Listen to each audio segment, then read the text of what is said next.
seja muito bem-vindo a mais um episódio do TaniCast. Para quem não me conhece, eu sou a Nathani Lemos, apresentadora aqui do canal.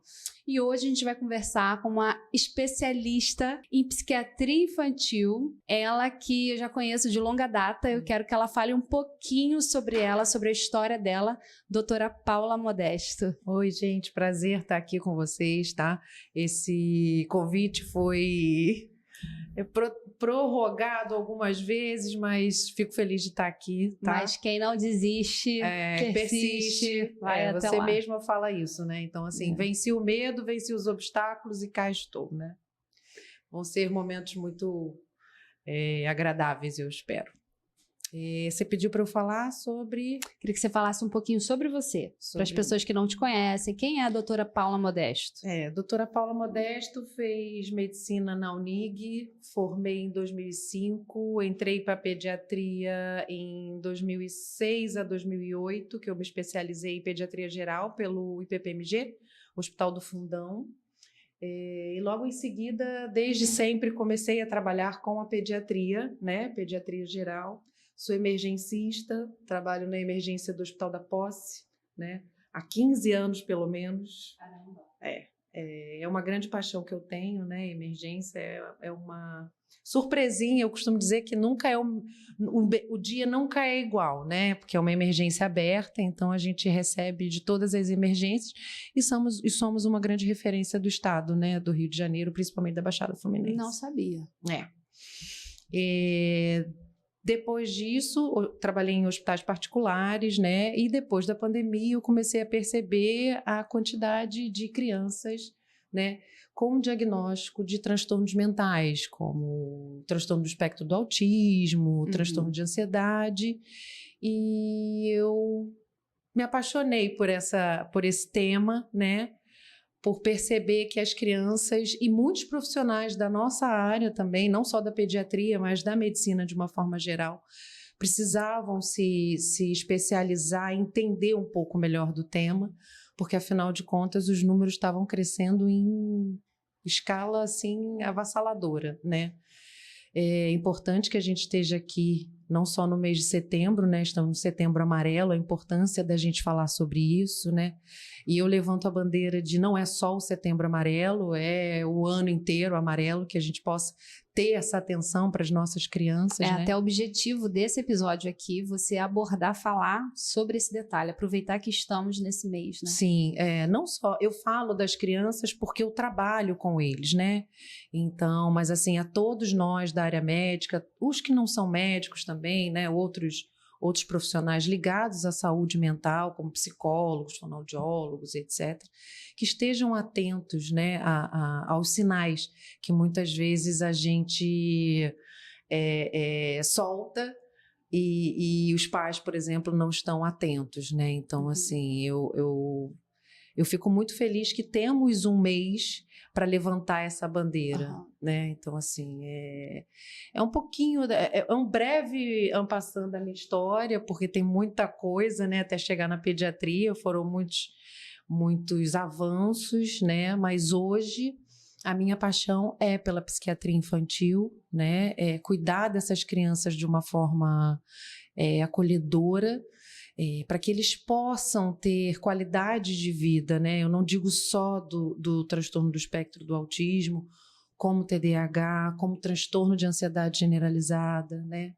Isso é de extrema relevância para os adolescentes conseguirem prestar atenção, por exemplo, para fazer uma prova do Enem, né? Eu tenho alguns pacientes que falam, doutora, eu preciso prestar atenção para fazer a prova do Enem, né? Então, assim, as crianças que têm TDAH, né, que têm uma dificuldade maior para focar, para concentração, né, e aprender algumas determinadas matérias.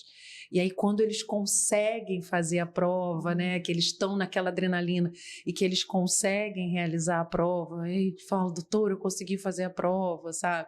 Ou estão na escola e passam naquela matéria que é mais complexa para eles, né, o aprendizado, que muitas vezes é a matemática, ou não, né? Não necessariamente a matemática. Tem muita gente que acha que a matemática é o tal do vilão da história, né? E muitas vezes não é, né? Alguns pacientes com transtorno do espectro do autismo têm um QI acima da média, né? Então, a matemática, eles tiram de letra, né? E aí tem um pouco mais de dificuldade em outras matérias. Acredito que para quem esteja acompanhando a gente, também uma curiosidade minha, assim, desde quando passou a existir ou sempre existiu o atendimento na área infantil para psiquiatria? Sempre existiu. Sempre Não, existiu. porque algumas especialidades vão pelo que eu vejo, né? Então ela sempre... Na verdade, assim, a psiquiatria infantil, ela sempre existiu, né? Mas a grande dificuldade na realização dos diagnósticos fez com que essa especialidade da pediatria, que não é uma ainda grande no mercado, né? Porque, assim, hoje você tem muitos psiquiatras clínicos, em geral, que atendem as crianças, né?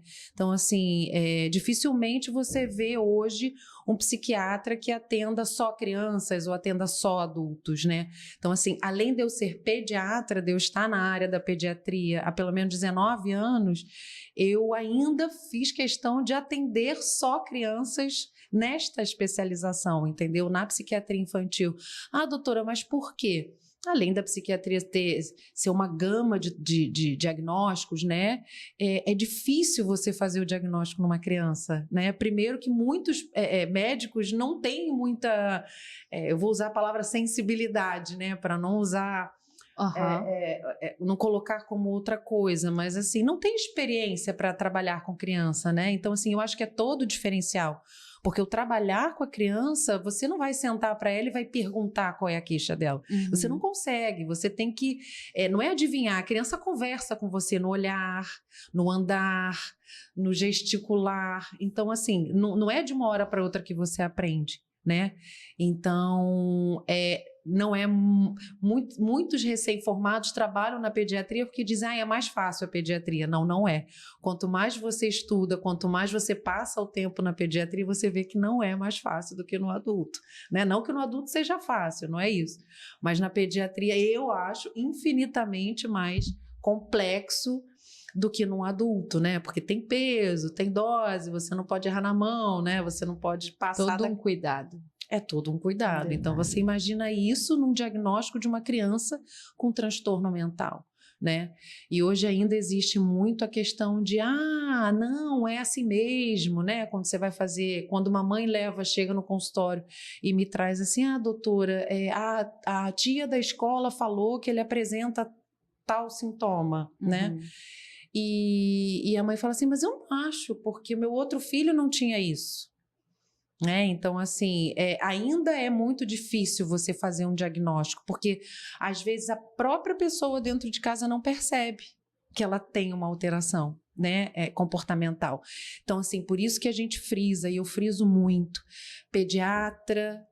criança tem que ter pediatra que acompanha, criança tem que ir regularmente no pediatra, porque até eu costumo dizer que até a adolescência, pré-adolescência, né, também é importante, mas na fase de crescimento, na fase de formação, isso é muito importante, porque às vezes o próprio pediatra, né, num déficit de ganho ponderal, que é ganho de peso, né, num déficit de altura, alguma coisa assim, você começa a fechar certos diagnósticos para as doenças que podem levar a alguns transtornos mentais, né, como o hipotireoidismo, enfim, que podem levar a questões de transtorno, sabe? E aí você vai descobrir isso tardiamente, já na adolescência, quando a menina começa a ter dificuldade no ciclo menstrual, aí é que vai procurar um pediatra. Entendi. Né? Ou então o menino que entra na puberdade e aí começa a ganhar peso, aí quando você vai pesquisar, não, vou levar no pediatra para fazer... E ele não teve uma rotina durante a infância e a gente deixou de captar ali, de repente, algumas doenças, né? Seja ela sistêmica ou mental, enfim. Né? Então, eu queria que você falasse um pouquinho mais até como a gente vai abordar o Setembro Amarelo, que até você frisa a importância disso o ano inteiro. Como que a pessoa que está em casa, que ainda nunca levou o seu filho, qual a atenção que ela tem que ter para poder procurar essa especialidade, para pelo menos fazer uma avaliação Como é que seria esse caminho? Eu tenho umas perguntas que as mães fazem muito, a doutora, quando levar na senhora, né? Quando levar no psiquiatra? Eu digo, quando você tem um pediatra que acompanha essa criança, ele vai aprender como essa criança se comporta também junto com os pais, né? Então, esse pediatra é capaz também de dar uma sinalização para os pais, olha, essa é a hora de procurar um psiquiatra, né? Mas, nesse caso, se a mãe não tiver essa possibilidade, principalmente comportamento, né? As crianças que são... A criança é feita para brincar, né? A criança é uma alegria, né? Ela é uma festa Quer o tempo brincar todo. o dia inteiro, toda hora. Ela é festa o tempo todo, né? É então, a isso aí. gente precisa entender que se essa criança não quer brincar, algo de errado está acontecendo, né? O que será que pode estar acontecendo? Óbvio, depende da idade da criança, né? Quando você tem uma criança de 3, 4, 5 anos, uma criança maiorzinha, ela já consegue verbalizar para você algumas situações que possam estar acontecendo, né? Como que você vai esperar isso de um bebê, né? De um lactente, que a gente chama, né? Até 2 anos de idade. Como que essa criança fala com você? Né? Então, assim, meu bebê é muito pequenininho, doutor, ele não fala. Peraí, mas ele já tem 1 aninho e meio, ele não fala nada? Às vezes é essa criança que vai chegar para você na consulta do pediatra, né? E aí você fala assim, mas sempre foi assim? Aí vem o comparativo, não, eu tenho outro filho, meu filho falou com 8 meses, andou com tal idade, né? E aí quando você tem um irmão dentro de casa, é que aí você vai, através do comparativo, perceber que não tem... Tem alguma coisa diferente, né? E quando você não tem esse irmão, né? Aí é onde entra o pediatra, né? O pediatra tem que saber até qual idade ele pode andar, até qual idade ele vai falar tantas palavras, até qual idade ele vai apresentar tal gesto, né? E isso os pais não vão perceber. É o profissional da saúde que estudou para aquilo que vai orientar os pais, né? Algumas crianças que têm alguma doença neurológica, que não levantam a cabecinha até tal mês de idade, criança que não senta sozinha até tal mês de idade. Então, assim, os pais precisam buscar esse profissional, né? Porque através de um exame físico a gente pode chegar até um diagnóstico importante, entendeu? E para aquela criança que já está um pouquinho, né, na fase, sei lá, dos 5, 7 anos, que não passou por esse processo, não conseguiu identificar, quais são os sinais de... É uma criança que fica mais isolada, é uma criança que já não quer brincar tanto, os amiguinhos estão... Uns amigos já que são de comum da criança, a criança não querer estar mais com aqueles amiguinhos, né? É uma criança que começa a brincar sozinha, coisa que ela não fazia, né? Criança que busca o isolamento quando não se comportava dessa forma, né? Ah, doutora, a senhora está falando só da questão da introspecção ou da própria agitação, né? Por que essa criança era uma criança que não se apresentava tão agitada num comportamento social, por exemplo, numa festa, e agora ela está muito agitada? Né? A gente tem os dois extremos, né? Eu tenho pacientes que foram me procurar porque a mãe só foi perceber que durante a festinha, numa brincadeira, as crianças começaram muito a gritar e aí o filho dela não se sentiu bem naquele lugar, né? E através daquele insight, ela leva ele ao pediatra, a pediatra pede para que me procure imediatamente, porque o sensorial dele estava... Na verdade, ele se mantinha controlado, ele controlava aquele sensorial de alguma forma. Até certo ponto. A gente chama de desorganizar, né? Ele se desorganizava de alguma forma e ele mesmo se organizava. Só que chegou num ponto que sozinho ele não conseguiu. Né? Então, assim, aí a mãe percebeu, era uma mãe atenta, procurou o pediatra e o pediatra falou, olha, eu acho que pode ser tal diagnóstico, vale a pena você buscar uma avaliação. E assim foi feito, né? Ele acompanhado hoje faz tratamento com psicóloga, acompanha comigo e o sensorial dele, ele precisa usar abafador, enfim. Mas a gente percebeu que aquilo era incômodo, tratamos de uma forma geral, estamos acompanhando e ele não precisa deixar de ir na festinha, né? Ele só precisa se se tornar aquilo menos caótico para ele, né? Então ele entende que abafando aquele som ele consegue estar naquele lugar, sempre respeitando os limites dele, né? Eu sempre deixo claro isso, não é porque ele está com o abafador que ele precisa aguentar até o final da festa, né? Seja lá o que for. Então, mãezinha, paizinho, criança está com o abafador, sinalizou, tá na hora, né? Então, assim, não é do jeito que a gente quer, e sim da forma como a gente consegue deixá-los mais acolhidos e mais à vontade, né? Porque é o que eu volto a dizer, a criança, dependendo da idade, ela quer brincar, né? O assunto sério não interessa para ela, né? Para quê? É o que eu estava te falando, assim, criança, a minha sobrinha, por exemplo, de 5 anos, qual o problema que ela precisa resolver? É uma troca de brinquedo, né? Uma troca de... Então, assim, o que é na cabecinha deles, né? Então, assim, vamos estar atentos a isso. A criança é alegre. Por que naquele dia, de repente, ela não está? Ou por que isso vem se repetindo, esse comportamento, ou introvertido, ou muito acelerado, que as mães costumam dizer, né? Doutora, ele está acelerado demais. Eu, calma, vamos ver o que é esse acelerado demais. E aproveitando, assim, quando a criança é exposta muito à tela, porque hoje a gente tem aí esse lado do digital, que tem seu lado bom e tem o seu lado ruim. Então, o que você fala sobre isso? O que isso está trazendo para as crianças? O que você poderia falar? Na verdade, a tela, ela é o que você está falando, né? Existe o pró e existe o contra, né? A gente não pode deixar para a tela a função de educação da criança, né? A gente não pode usar a tela como fator, fica quietinho aí, vai ver um desenho, enquanto eu estou cozinhando ou fazendo qualquer outra coisa. Às vezes acontece isso aí mesmo. Só que assim, uma meia horinha, né? Agora, isso se repetir todo dia, numa questão de um dia inteiro, que muitas famílias, né, absorvem essa tratativa do celular e da tela, né? A criança passa a ser educada pela tela. Né? Eu não vou citar nome de alguns desenhos aqui, mas a criança que acompanha certos desenhos começa a falar igual aos personagens daquele desenho, né? Honk honk, né? Que eu não vou falar o nome. A criança chega para você e faz assim, né? Então, assim, pelo amor de Deus, tudo bem. Viu?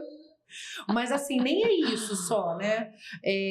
Tem um casal de irmãos aí que a forma como eles verbalizam com os pais, inclusive, as crianças estavam repetindo, né? Então, assim, o que as crianças estão assistindo, o que as telas estão levando para as crianças, né? O que os pais estão deixando, porque muitas mães falam assim, doutora, mas eu vou fazer o quê se ele quer assistir o desenho? Aí eu digo, ele que paga a conta, né? Então, assim, não é querer. Então, certas situações a gente não é para deixar, né? O nome disso é educar, né? Se fosse fácil, né? Era fácil, toma aqui Qual e resolve. Qual o problema de discordar e falar não, ponto final. Eu falo isso porque eu sou a chata. E o Otávio já é o legal. Eu acho assim, não tem que se proibir nada, até porque a tecnologia tá aí, é pra gente avançar. Você melhor do que eu sabe disso, né? Mas são crianças. Tem um limite. Mas uma coisa é você ser ativo no digital, outra coisa é você ser um passivo. Somente ficar ali passando tela. Eu vou falar por mim. Ainda mais eu acabo tendo uma overdose de rede social. Então chega uma hora do dia que eu não quero nem pegar no telefone. Se eu me pego fazendo assim, opa...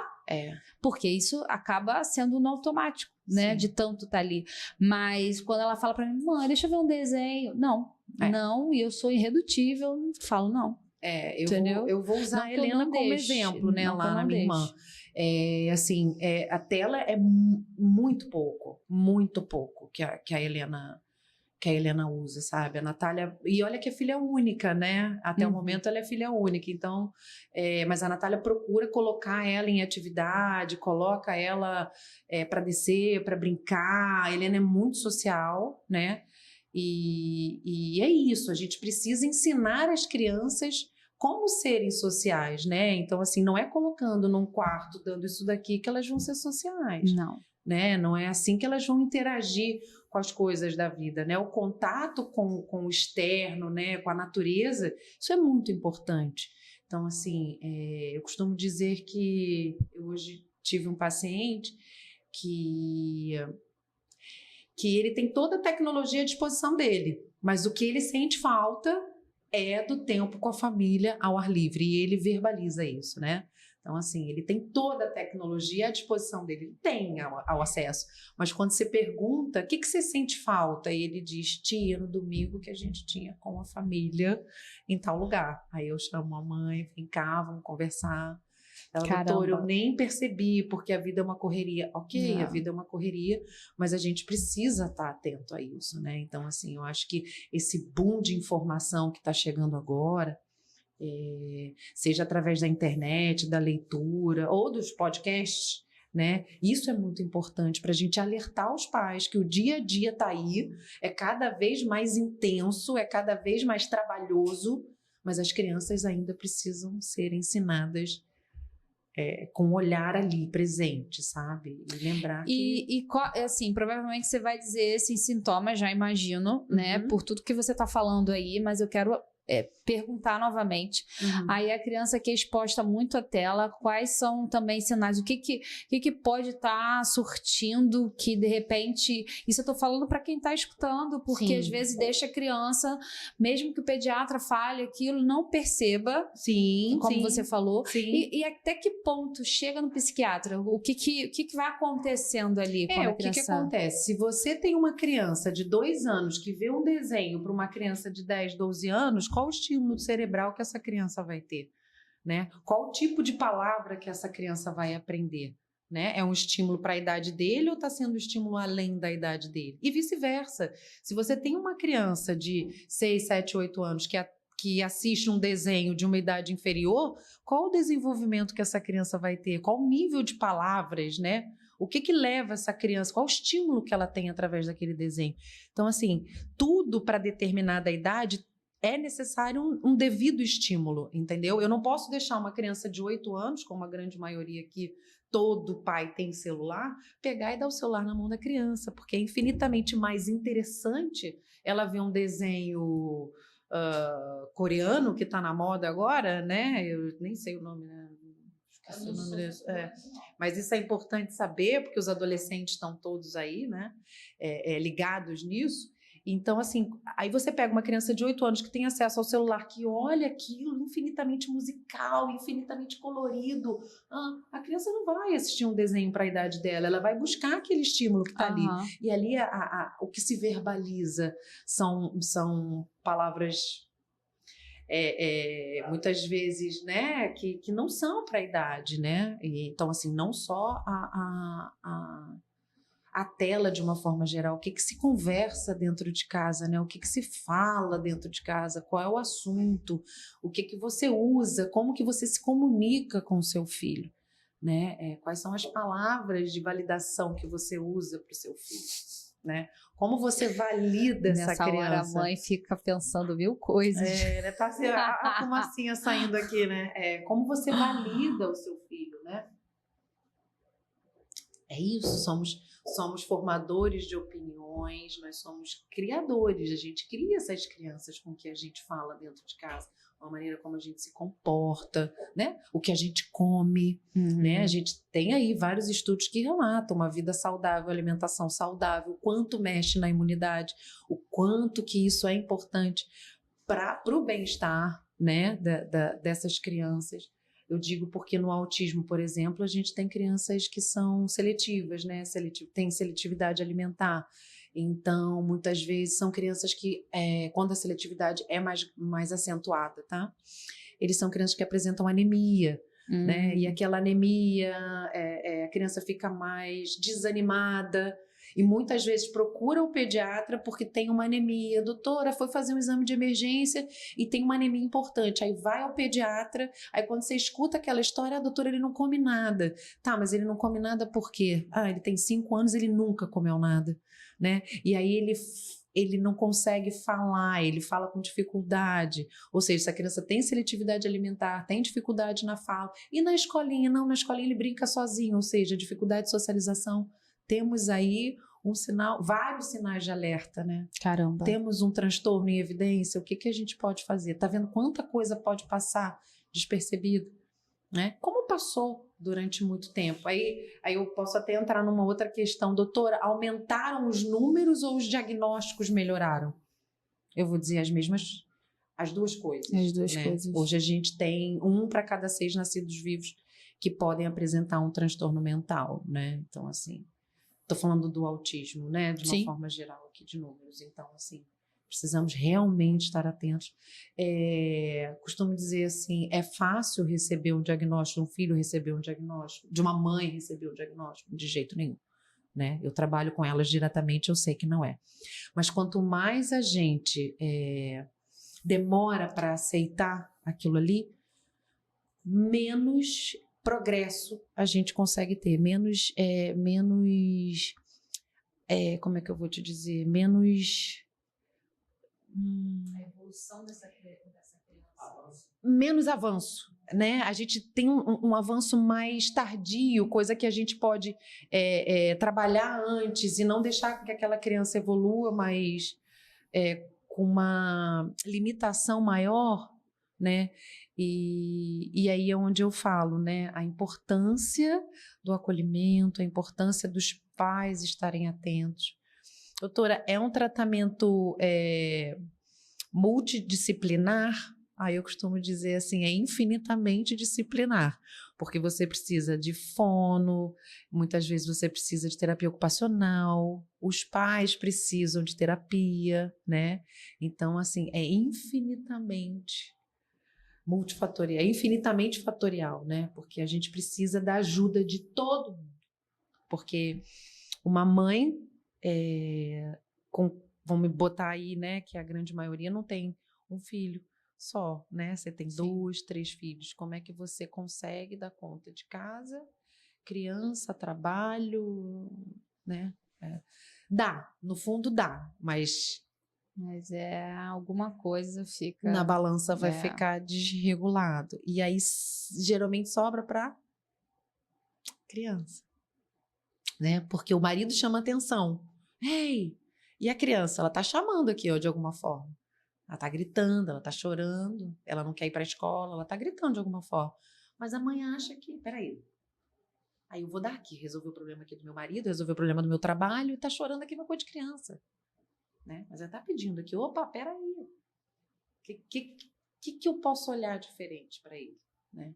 Sempre, eu vou sempre levantar a bandeira. Olhem para os seus filhos, olhem.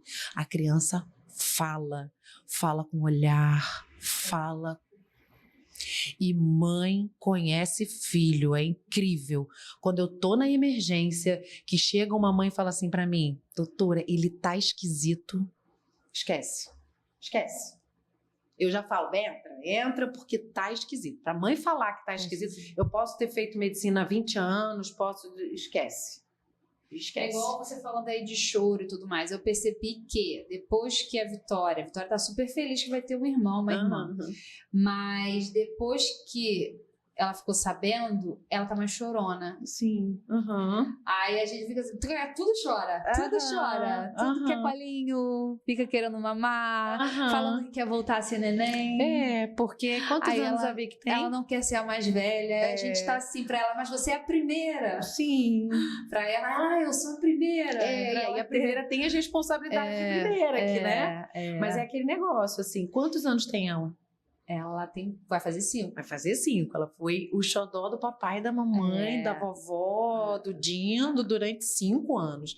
Aí vem alguém do nada que eu nem conheço, nem sei se vai querer brincar comigo direito e vai pegar tudo que é meu. Depois vão se amar, isso é um fato, né? Mas esse é o pensamento da criança. Então, mas assim, eu tive isso com o meu irmão, com o Patrick, que tá aqui no backstage. A nossa diferença é de 1 ano e meio. E eu tive ciúme. Não tem essa. Não tem como. Isso eu já imagino. Não é esperar que a criança não vai ter ciúme. Ela não entende ali naquela hora. Mas é porque você ficou falando de choro. E a gente tá observando isso, que ela tá chorosa. E é uma forma de eu prestar mais atenção. Mas eu já observei. Porque você falou, a mãe sabe. Exatamente. Ela não é assim. Ela não é assim. Então, peraí. O que que eu tô... Quem? Eu tô assim? Tá bom, Patrícia. Vou chegar mais pra trás. O que é isso? É o olhar atento de uma mãe, o olhar atento de um pai. E sentar com ela e conversar. O seu lugar vai continuar aqui. Papai e mamãe vão continuar te amando, né? Então, assim, você imagina, do nada vai chegar um irmãozinho, eles vão amar mais do que eu. Imagina a cabecinha dela. Vai dividir tudo que é meu. Como é que vai ser isso? Como você valida o teu filho? Sim, né? Como vai ser a minha vida daqui para frente? Porque ela vai precisar de uma atenção e o bebê vai precisar de outra atenção. Eu já converso com ela assim, você vai me ajudar a fazer isso. Isso. Ele vai precisar disso, ele vai chorar, ele vai. Eu já tô dando uns sinais para ela, falando algumas coisas. E depois que nasce, a gente costuma esquecer um pouco, porque é aquela coisa do dia a dia de um bebê recém-nascido, até né? se adaptar. Até se adaptar. Mas sempre trazendo ela, olha, continua sendo o amor da mamãe, você continua sendo o amor do papai, agora tem o irmão, a irmã, sempre validando. Porque muitas vezes assim, você abre mão aqui por um minuto, né? Porque você precisa dar atenção aqui, mas tem que compensar. Não é, doutora, tem que compensar. Não é assim, mas assim, não posso largar aqui e não entender que ela também vai estar passando por um processo de, estão me largando para cuidar de outro ser humaninho, entendeu? E assim, a gente precisa estar atento aqui também. Muitas crianças querem mamar de novo, mamãe, quero mamar. Já e as mães assim. As mães enlouquecem, doutor, o que está acontecendo? Ela está regredindo. Calma, isso é natural da fase da idade, isso vai passar. Passa que elas nem percebem. Eu falei, e aí, passou, doutora, passou, mas ela arrumou outra coisa para fazer, aí começa. Aí eu falei, eu não falei que ia passar? Essa outra coisa a gente vê depois, entendeu? É assim, te prepara. Queria que você contasse a história, não precisa falar nomes, contasse uma história de um paciente. Eu sei que são muitos de longa data, assim, mas um que ou esteja mais fresco na sua memória, ou aquele que mais impactou de todo o processo, que já está com você há anos. Uma história que você gostaria de trazer aqui pra gente. Eu tenho uma história de um rapazinho, né, que eu atendi hoje. Ele é adolescente hoje, ele era pré-adolescente quando eu atendi. Eu atendi na emergência do hospital particular que eu trabalhava aqui em Nova Iguaçu. E ele entrou com uma tentativa de tirar a própria vida, né? E foi na pandemia. Caramba. Ele tinha perdido, eu era médica da emergência desse hospital. Qual a idade você falou? Hoje, 13 anos. Não, ele tinha... Ele tinha, isso foi em 2020, 8, 9, 10, 11, 12... Ele tinha 8 para 9 anos, ele ia fazer 9 anos, né? Ele perdeu o pai, ele tinha perdido o pai na pandemia, ele perdeu o pai. E o pai era o único provedor da casa, né? Então, assim, era ele, a mãe e o pai.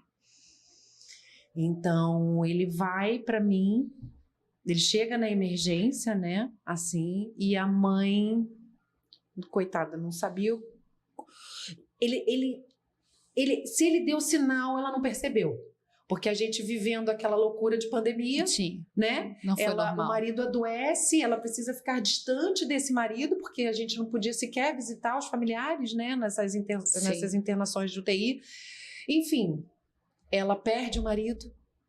E fica naquela situação de vulnerabilidade tamanha, e o menino, por sua vez, também, né? Então, ele tenta contra a própria vida, e a mãe percebe, leva ele à emergência, a gente imediatamente trata dele, hoje ele está bem, está tratando, né?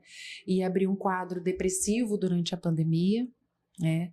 Tem uma questão genética, tá? Aí, nesse caso dele também.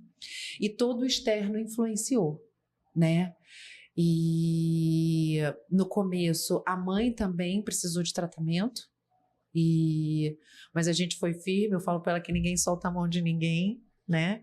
Eu optei por tratá-lo, né? E indiquei uma amiga para poder tratar a mãe. Os dois estão em tratamento hoje, estão bem, moram juntos, né? Hoje ele quer ser médico, ele hoje, né? Depois de toda essa, ele fala, tia, eu quero ser médico. Eu falei, graças a Deus, meu filho, a gente precisa de gente como você para poder levar, né?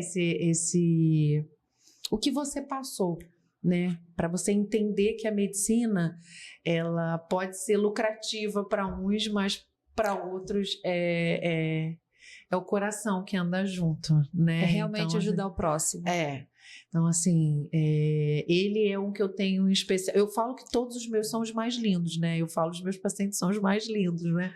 Mas eu tenho ele em especial porque foi logo no começo da pandemia e eu vi a luta que foi para essa família. E a luta que é uma luta diária, né? Porque é um dia de cada vez. E ele tá aí, firme e forte. E a mãe também, que é uma guerreira também. Ela é uma... que eu falo que ela tem um lugar especial no meu coração. É engraçado, quando a gente não vive... eu digo aqui que é um aprendizado para mim todo dia, que eu escuto vocês, cada especialidade, cada área, e escutar isso assim, caramba, como pode? Com 8, 9 anos eu não imaginava, porque é uma idade que você tá ali só pensando em brincar, ou como você falou, mas aí a criança apresenta que não quer brincar, que não quer socializar, que começa... Mas assim, chegar a isso... Entendeu? Ele viveu durante meses, assim, ele sai da escola, ele fica dentro de casa com a mãe e com o pai para de trabalhar, eles vivem com medo de morrer por causa do Covid. Eu lembro.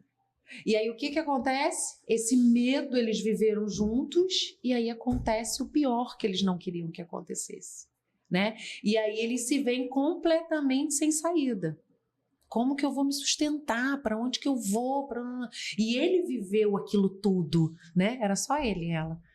Então, assim, ele viveu, ele participou daquilo tudo, né? A dor da mãe, a própria dor dele, né? E a gente, eu costumo dizer para todos, né? Assim, doutora, mas eu não passei por isso, eu não posso falar. Muitas situações a gente não passa, mas se a gente puder escutar e se a gente puder se colocar no lugar do outro, né? Nunca vai ser igual, mas vai ser semelhante, né? Se a gente puder escutar de verdade, olhando no olho daquela criança, olhando no olho daquela mãe, a gente consegue ajudar de alguma forma, né? Eu costumo dizer que eu tô nas duas vertentes, né? Eu trabalho no SUS e eu trabalho no particular, né? As crianças são felizes nos dois, né? Mas as crianças, que eu costumo dizer, as crianças do SUS, elas... Não sei nem se o que eu vou falar aqui pode ser que... Mas eles precisam de um olhar mais... como é que eu vou dizer? Por isso que eu tô falando, não é que as outras crianças não precisem, é que os pais muitas vezes não têm condição de financiar um tratamento, né? Porque é um tratamento caro, que requer acompanhamentos semanais, né? Então muitas vezes esse pai ou o pai trabalha ou o pai vive para... Né? O pai que eu digo de uma forma geral, os pais, tá?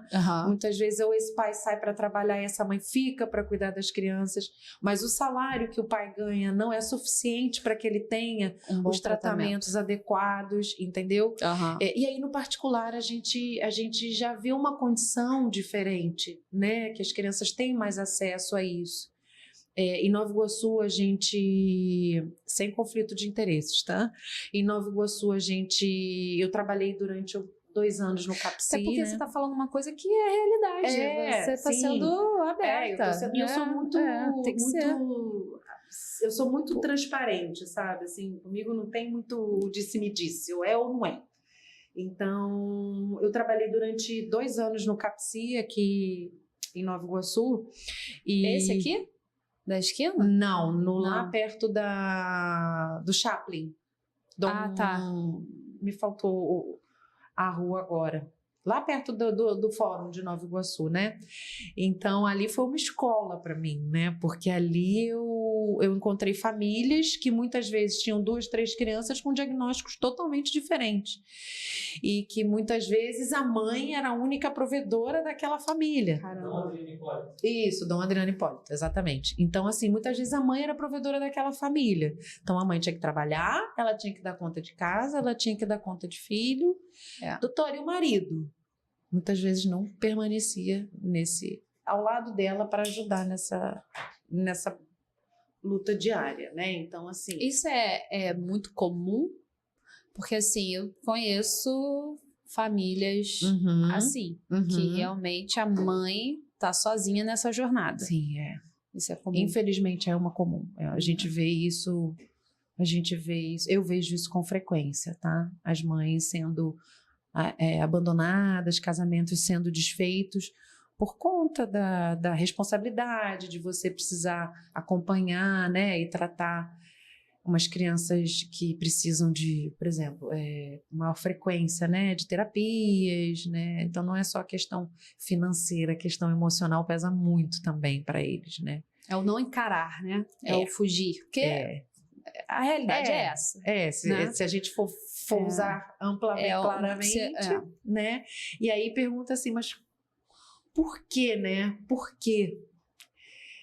Muitas mulheres que a gente tem a oportunidade de conversar, elas perguntam, doutora, mas por que isso comigo? Por que eles abandonam, né? Então, assim, cada um tem a sua história, cada um tem a sua... aprendeu como ser responsável. Eu falo para elas que não tem como a gente opinar, né? Assim, doutora, por que meu marido não aceita? Por que meu marido não ajuda? Porque é a grande pergunta da maioria, né? E eu, assim, às vezes eu fico sem palavras.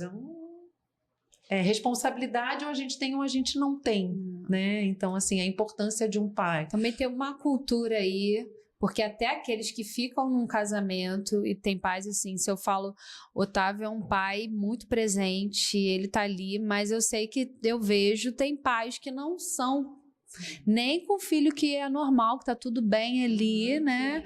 Então, ou seja, tá casado, tá ali dentro, mas quem acaba fazendo tudo é a mãe. Então, isso meio uma que sociedade, né? ainda que a gente cultura... tem... uma cultura que a gente tem aí uma questão... para o masculino, né? Então, dessa responsabilidade ser da mulher e essa responsabilidade ser do homem, né? Então, assim, hoje a gente tenta modificar isso. Eu tenho pais que vão na consulta, fazem questão, vão sozinhos se a mãe não puder. Eu tenho exemplos de pais assim, né? Mas a grande maioria, a verdade seja dita, são as mulheres que tocam a casa, né? Junto com todo o contexto familiar que ali está inserido, né? Mas são grandes mulheres, eu acho isso...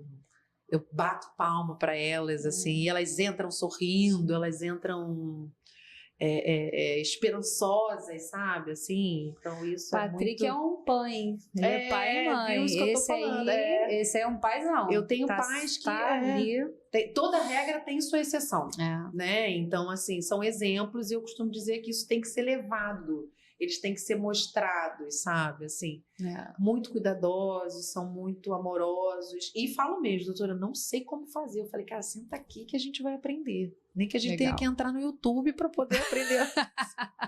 A gente entra no YouTube e a gente aprende junto. Ninguém solta a mão de ninguém, entendeu? Se eu não souber fazer... Eu tenho uns que são muito, muito apaixonados pelos próprios filhos, sabe? Assim, isso é muito lindo. Qual é a dor assim mais frequente que chega no seu consultório? Quando eu digo dor, é a preocupação da mãe. O que ela chega... Qual é aquela dor mais frequente? No caso do diagnóstico, você está me perguntando? Eu acho que... Até aquela que sabe e aquela que não sabe. O que ela mais verbaliza quando ela chega para você? Eu acho que é a questão do preconceito. Do que o meu filho vai passar depois desse... A gente tem duas vertentes, eu vou colocar para você assim. Tem mães que viram para mim e falam assim, doutora, o que vai ser a partir de agora? Né? E tem outras que falam assim, graças a Deus você descobriu o que ele tem. Porque agora eu posso falar que ele tem tal coisa. Né? Umas têm medo porque assim, ai meu Deus, meu filho tem esse transtorno, como é que eu vou falar para minha família, ou como é que eu vou falar para as pessoas, sabe? E tem outras que falam assim, ai doutora, graças a Deus a gente fechou esse diagnóstico e eles vão entender que a limitação do meu filho é porque ele tem tal transtorno, né? Entendi. A gente tem é o que mais aparece, são essas duas vertentes para mim. Mas assim, falando de dor, nenhum pai, nenhuma mãe, né, quer receber um diagnóstico de tipo, ele tem um transtorno, por mais por menor que seja a necessidade, né, das terapias dos complementos, né, que essa criança precisa, nenhum pai que espera, aquela mãe que gera 9 meses, aquele pai que espera, né? Aí o filho vem, aí doutora, o comportamento dele é assim, assim, assado, pai, porque ele tem esse transtorno. É como se você estivesse dando um carimbo de que ele é limitado para o resto da vida dele, né? E aí eu costumo dizer que receber um diagnóstico não é o fim da linha, né? Receber o diagnóstico é o começo dessa linha. É o começo de tudo. Porque a partir dali a gente vai entender o que ele consegue fazer e o que ele não consegue. O que ele precisa de ajuda e o que ele não precisa. E isso não vai limitá-lo. A gente tem as Olimpíadas aí, com as Paralimpíadas. Eu fico vendo esses atletas, cara, se alguém... melhores do que uma pessoa normal. Mas esse rapaz que nada, eu fico impressionada porque os membros são encurtados e ele nada muito mais rápido do que engraçado que isso se fala até pouco na rede social, porque você vê nas Olimpíadas aquele boom, aquilo viralizando, a medalha que ganhou, mas na Paralimpíada fica ali, tá ali, mas eu tô aqui, né? Então é isso, falta mais engajamento, falta mais, eu acho que voltado para isso, sabe? Porque eles são grandes ensinadores pra gente que não precisa ter limite. Eu fiquei assim, ó, revi o vídeo de um rapaz de muleta, que ele solta a muleta, larga a muleta e vai pulando numa perna só e pula o sarrafo, assim. Eu falo, gente, eu não tenho coragem com 2 pernas de saltar um sarrafo dessa altura. Eu falo, medo? Medo? Limite? Pra quê? Pra quem? Aí eu, através de um papel, vou dar limite para aquela criança?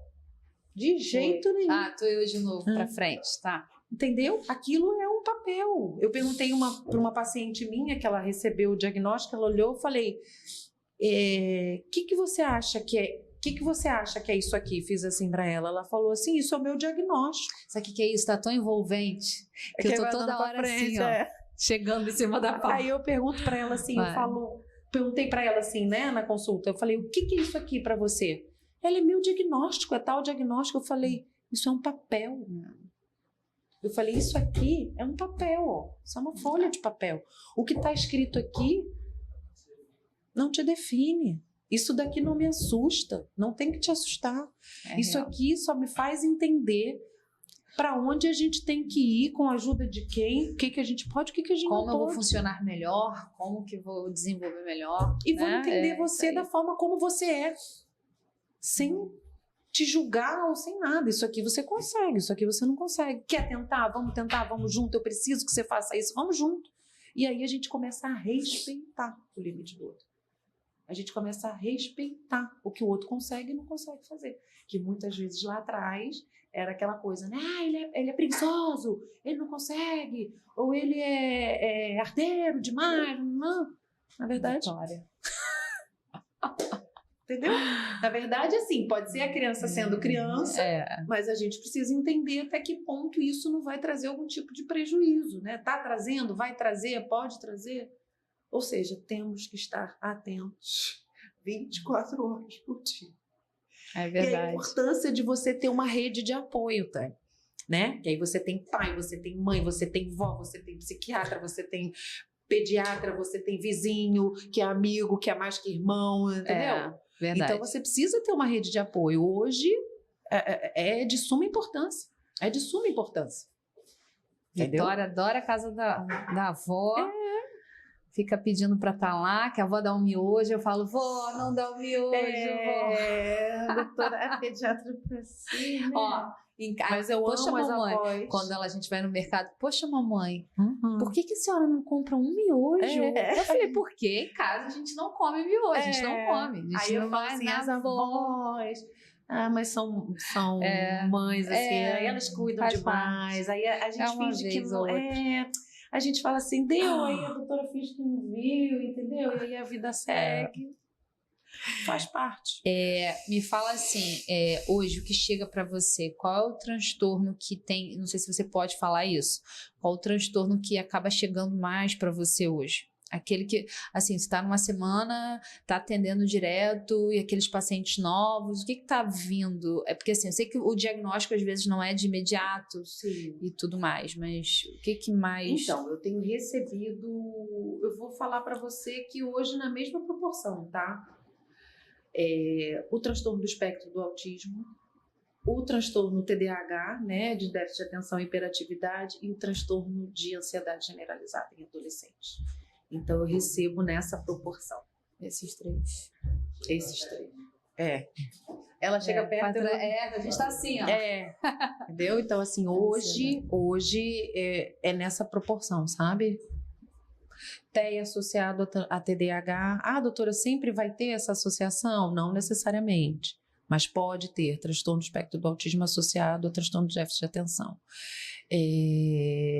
O transtorno de ansiedade generalizada muitas vezes pode ser confundido com os transtornos de déficit de atenção, né? Porque a criança é muito ansiosa. Quando você está muito ansioso, você tem dificuldade de concentrar, né? Você tem dificuldade de aprender.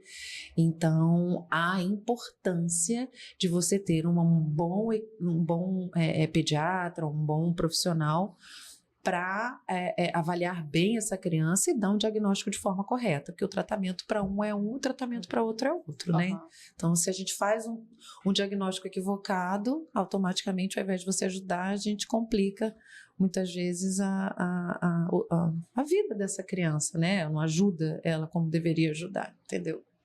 Sobre o transtorno de ansiedade, o que você poderia trazer aqui para, de repente, pais observarem?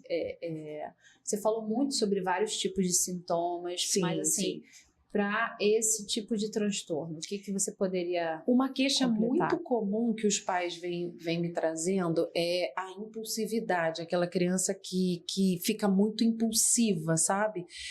Doutor, ele tá mal criado, ele tá respondão, ele tá sem paciência, ele tá irritado, ele tá impulsivo, né? Isso é uma queixa muito comum que as mães têm trazido, né? Insônia, problemas de sono. Doutor, ele dorme agitado demais, acorda de madrugada. Então, assim, dificuldade de pegar no sono, um sono agitado. Crianças que estão se apresentando muito irritadiças ou impulsivas, né? Tem a impressão de que eles estão mais agressivos, né? Impacientes, muitas vezes, né? Alguns verbalizam para nós, né?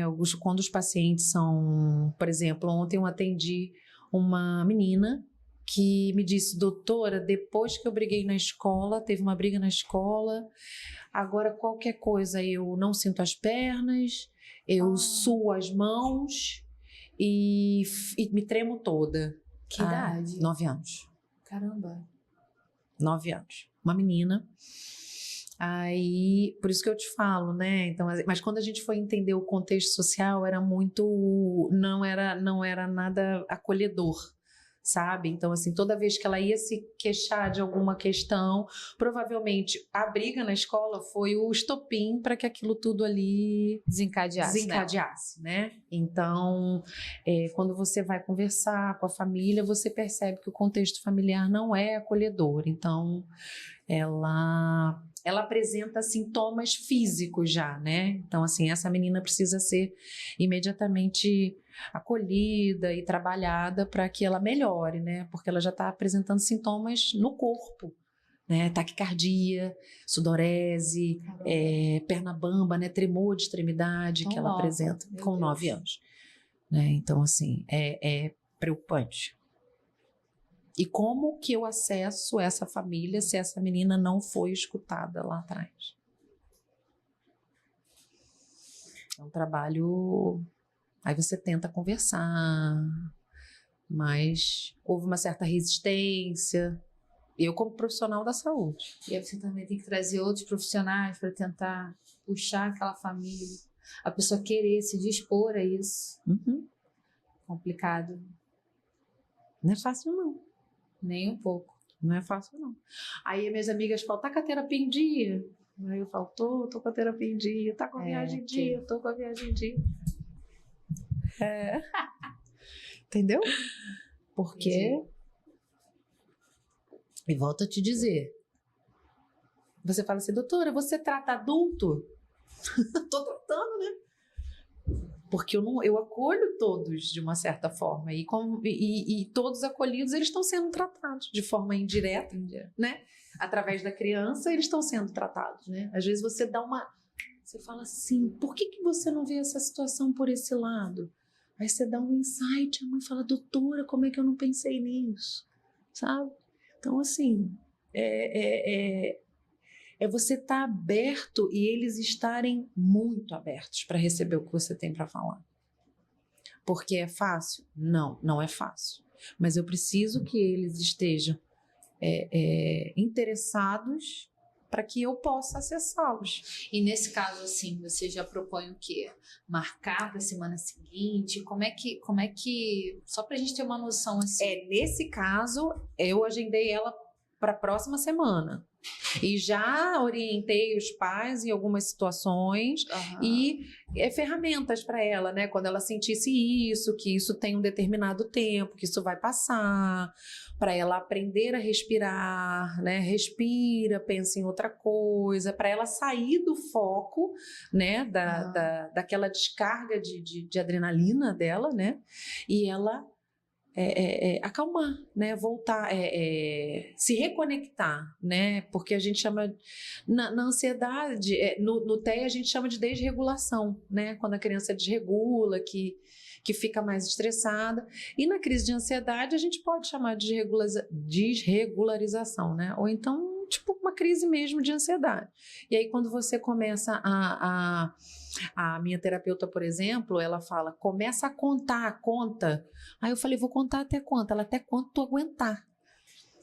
Né? Porque assim, porque você começa a prestar atenção na contagem e com isso você desfoca do que te causou aquele incômodo. Eu vou usar isso para mim. Sim, ela fala assim, eu tenho outra, aí eu trabalhava, né, com uma psicóloga que agora ela foi para Portugal, e aí ela falava assim, quando vier a crise, pense em alguma coisa muito engraçada. Eu falei, cara, mas se eu estiver no meio da crise, como é que eu vou pensar em alguma coisa engraçada? Ela foca em mim, ela fez os macaquinhos, sabe, assim, fazendo careta, garota, e eu não consigo esquecer, vira e mexe, eu tô lá lembrando dela fazendo os macaquinhos, sabe? Então assim, cada um transforma a ferramenta na melhor maneira para você sair daquela crise, né? Eu tenho um paciente que fala, doutora, eu pego uma folha e eu fico assim, ó, rabiscando lápis até quebrar. Eu falei, tá, mas e se você não tiver com lápis ali naquela hora? Aí ele pega e faz o gesto, aí eu paro e faço o gesto que eu tiver, como se eu tivesse com lápis, aí eu paro. Eu falei, tá bom. A minha terapeuta falava sobre respiração. Né?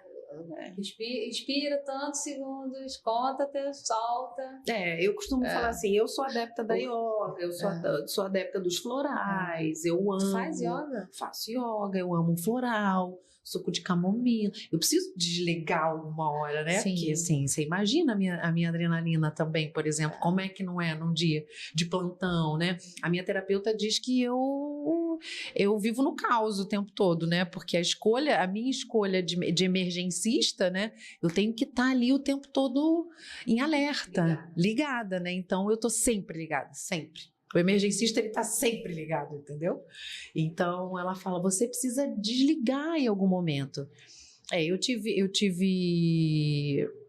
várias questões pessoais na vida, né? Então assim, e a última eu fui uma tentativa de assalto. E eu abri uma síndrome do pânico, né? Depois que eu fui assaltada. E aí eu falei assim, eu preciso buscar tratamento. E aí eu fui para yoga, eu fui para floralterapia, eu fui para tudo. Eu falo assim para os meus pacientes assim, na yoga eu começava com 1 minuto. Eu não conseguia ficar. Depois eu ficava com 5, depois eu passei para 10. Hoje eu durmo na aula de yoga. Entendeu? Então, quando eu comecei yoga na pandemia, que aí eu fazia online, né? Realmente, as primeiras eu não caraca, eu não conseguia me concentrar, focar. Sim. Hoje é isso aí, de É dormir isso. na yoga. É isso, é você controlar a mente. A gente consegue. Da mesma forma que ela pode causar o caos na gente, a gente pode controlar ela. Sim. Às vezes a gente precisa de ajuda, de medicamento, claro, precisa. Mas a gente consegue trabalhar ela. Então, assim, eu amo a yoga. Hoje, eu não durmo se não tiver tomando meu chazinho de camomila. Hoje é camomila com capim-limão. E ali a musiquinha de fundo... E assim eu durmo, e assim desconecto e conecto muito fácil, muito fácil. Foi de uma hora para outra? De forma nenhuma. São anos, mais de 7 anos fazendo isso. Então assim, dá certo? Dá, mas requer trabalho e disciplina, né? Então assim, é isso que eu falo. Um dia de cada vez. Vai ter um dia que você tá mais sensível, ainda mais nós mulheres, pelas questões hormonais. Sim. Né? Acontece mesmo, mas é um caminho que assim, costumo dizer que o não medicamentoso é bonito esse caminho, sabe? Porque você já se percebe, eu já percebo quando eu tô mais agitada. Autocuidado e autoconhecimento. Autoconhecimento, né? Isso é muito importante. É isso que eu quero que as minhas crianças cresçam tendo, entendeu? Olha, aqui eu já percebi que isso aqui é um gatilho, então eu vou fazer tal coisa porque me melhora. Para a conscientização, para abrir mais a mente das pessoas sobre o Setembro Amarelo, o que você quer falar para que isso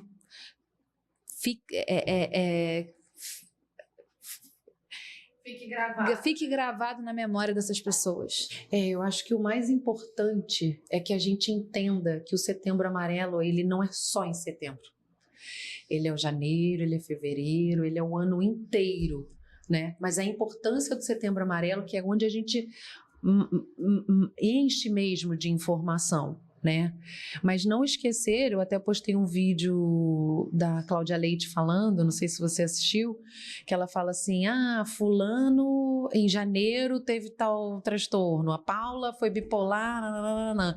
E aí passou o setembro, em outubro a Paula foi internada, o fulaninho cometeu... Enfim, né? E a gente tem essa questão de não falar sobre o suicídio. Você vê que até eu não pronunciei a palavra, né? A gente tem essa questão quanto ao pronunciar do suicídio, né? Mas existe a importância. Os veículos de informação, eu não sei se vocês perceberam, eles não têm autorização, né, de divulgar. De divulgar o suicídio de uma forma geral, né? Como proteção da pessoa, principalmente, né? E para que isso não chegue como informação e estimule outras pessoas, né? Mas é uma face que você tem que olhar o pró e o contra, né? Não adianta a gente não falar sobre isso está acontecendo em grande demanda, né? Nós temos adolescentes, hoje o número é grande, né, de pacientes. Eu hoje, graças a Deus, tenho uma paciente só que ela tem um diagnóstico de bipolaridade, hoje ela tem 15 anos. Você vê, são muito jovens. Muito. Né? E... Minto, ela é borderline, perdão, ela não é bipolar, ela é borderline, é um outro transtorno. E graças a Deus hoje ela tá super bem, ela é jovem aprendiz, foi na última consulta, ela falou assim, doutora, eu vou fazer, minha próxima consulta é com o meu currículo já. Então, assim, isso é que vale a pena, sabe? Então, assim, entender que suicídio não tem cara, suicídio não tem diagnóstico, né? A gente às vezes olha, você vê vários vídeos aí nossos nacionais como internacionais, às vezes você está do lado de uma pessoa que está sorrindo a beça, tem um que está rolando agora, que até 2 amigos num jogo de futebol, né? Um tá rindo pra caramba, o outro tá mais... E quem tenta contra a própria vida é o que tá sorrindo, né? Então, assim... Ele também da praia, que estão os 2 amigos da praia, ele essa aqui, daqui a pouco, esse que tá mais triste na areia, ele começa a olhar o amigo lá, daqui a pouco, pum, ele sobra no mar e triste, né? Então, assim, a gente não tem cara, a gente não tem como prever, né? Doutora, mas Eles dão sinais? Sim, eles dão sinais, eles podem dar sinais, eles nos sinalizam. Principalmente aqueles que já têm um diagnóstico, a gente precisa ficar com um olhar mais Esse diagnóstico, você falou do borderline. borderline.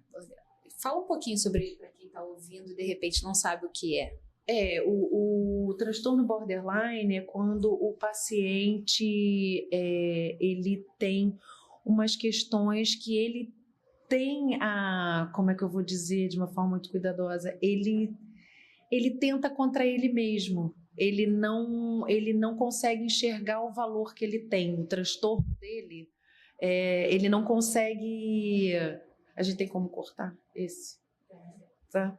Porque, assim, é muito difícil a gente falar sobre o borderline, porque eles se mutilam muito. Eles têm baixa autoestima, né? São os que têm maior tendência ao suicídio. O borderline, né? É mais ou menos um pré-suicida, né? É um pré-suicida. Entendeu? Então, assim, eu acho mais denso a gente falar sobre mais delicado a gente falar sobre o borderline. Entendeu? Paula Cabral Feltrin falou que outra Paula maravilhosa, me ajuda muito. É a Paula. Paula? É a Paula da Nath. Ela tá assistindo? Ela tá assistindo. Ah, meu Deus. Você tá mandando super bem. Eu nem pra mim esqueci que ele tava. Ele vai pro YouTube. Aham. Mas ele hoje fez um teste de colocar dentro da plataforma ali. Entendi. O Instagram não fica salvo, tá? Não fica salvo, só quem tá ao vivo. Só a galera que tá ao vivo. O que você gostaria de trazer para quem tá, que a gente já está chegando ao fim, mas eu também quero que você, se você sentir a vontade de falar um pouco mais sobre o Setembro Amarelo, e o que você gostaria de deixar de mensagem? Olha, eu acho... E te falar que seu perfil é maravilhoso, eu não estou falando isso porque a gente cuida dele aqui não, mas o seu assunto... Ele por isso que eu vivia lutando para você ver, que eu falo, cara, eu tenho que falar mais. Sim. É um assunto fantástico. E assim, eu tenho muitas pessoas que me seguem e pedem, né, para assim, não só o que eu assisto, não só o que eu acho importante, mas eu colocar com as minhas palavras, né? Aí eu falo, calma, respira que vai sair, tá saindo, tá fluindo, né? E eu acho que o meu recado aqui para todo mundo, né? Para a gente ter um pouco mais de, como eu vou colocar, empatia com o outro, né? Cuidado com o outro. A gente não sabe o que o outro está passando. A gente não sabe qual é o problema que aquela pessoa está passando, a necessidade que aquela pessoa está passando. Né? Volto a dizer, ter um filho com um diagnóstico, independente de qual seja, não é uma coisa confortável, né? Entender certos comportamentos de algumas crianças, independente deles terem um diagnóstico formal ou não, isso precisa estar na consciência de nós adultos. Né? Que aquela criança muitas vezes ela não é mal educada, ela não é mimizenta, tá? Ela não é mimada, tá? Então assim, isso é o que eu escuto muito. Doutora, ele é assim, ele é assado, os próprios cuidadores. Não, eles não são. Entendo que a gente tem um histórico de escutar isso, né? A gente tem um histórico muito duro com relação a isso, mas enquanto eu tiver saúde mental, é por isso que eu vou brigar. Que a gente consiga olhar para todos, né? Eu falo das crianças, mas eu aumento isso daí, porque são eles que eu tenho contato direto, tá? Mas assim, a gente não sabe o que tá por trás do sorriso daquela pessoa. Exatamente. Ou por trás da lágrima daquela pessoa. A gente nunca pode descartar, por menor que seja a queixa para nós, o tamanho do sofrimento para aquela pessoa. Seja o adulto, seja a criança, seja o pai, seja o avô. É importante. A saúde mental requer acolhimento, autocuidado, né? E atenção, né? E não é porque existe um diagnóstico num papel que a gente tem o fim da linha. Eu sempre falo, a gente tem o início de um grande e lindo caminho. Cada um se entendendo, cada um no seu quadrado, aquela coisa ali. Então, assim, eu tô aqui nesse quadrado, você tá aqui, a gente vai trocar aqui, porque eu me encaixo aqui e a gente vai andar junto, né? Então, assim, esse é o meu recado pro Setembro Amarelo, que o Setembro Amarelo sejam todos os meses do ano. Exatamente. Entendeu? Eu amei a sua presença, um assunto que vira e mexe, como você falava aí, eu me emocionava. Eu percebi você também. Não tem como. Quero que você volte mais vezes pra gente abordar outros assuntos específicos. Daqui a pouco foi light? Suave? Você ainda está ao vivo. Ainda bem que ele deixou pra me falar no final, né? Se ele fala no começo. Eu ia falar, suspende. Conseguimos, foi incrível, tá? E para quem tá acompanhando, já aproveita, segue, que esse vídeo vai ser postado ainda no YouTube, então já aproveita, se inscreve, deixa seu comentário pra doutora Paula, fala da sua rede social para eles aqui. Doutora.Paula Modesto. E eu vou voltar, gente, a fazer os vídeos, tá? Minhas mães, acalmem o coração de vocês, que eu tô... tem coisa boa vindo aí, vai ficar melhor ainda, tá? E acompanhe, mande as suas dúvidas, as perguntas, pode mandar direto para ela. A gente sempre ela tá abrindo caixinha de perguntas para poder ajudar respondendo. Se quiser deixar um comentário aqui também no YouTube, fique à vontade. E até o próximo episódio. E a gente se vê.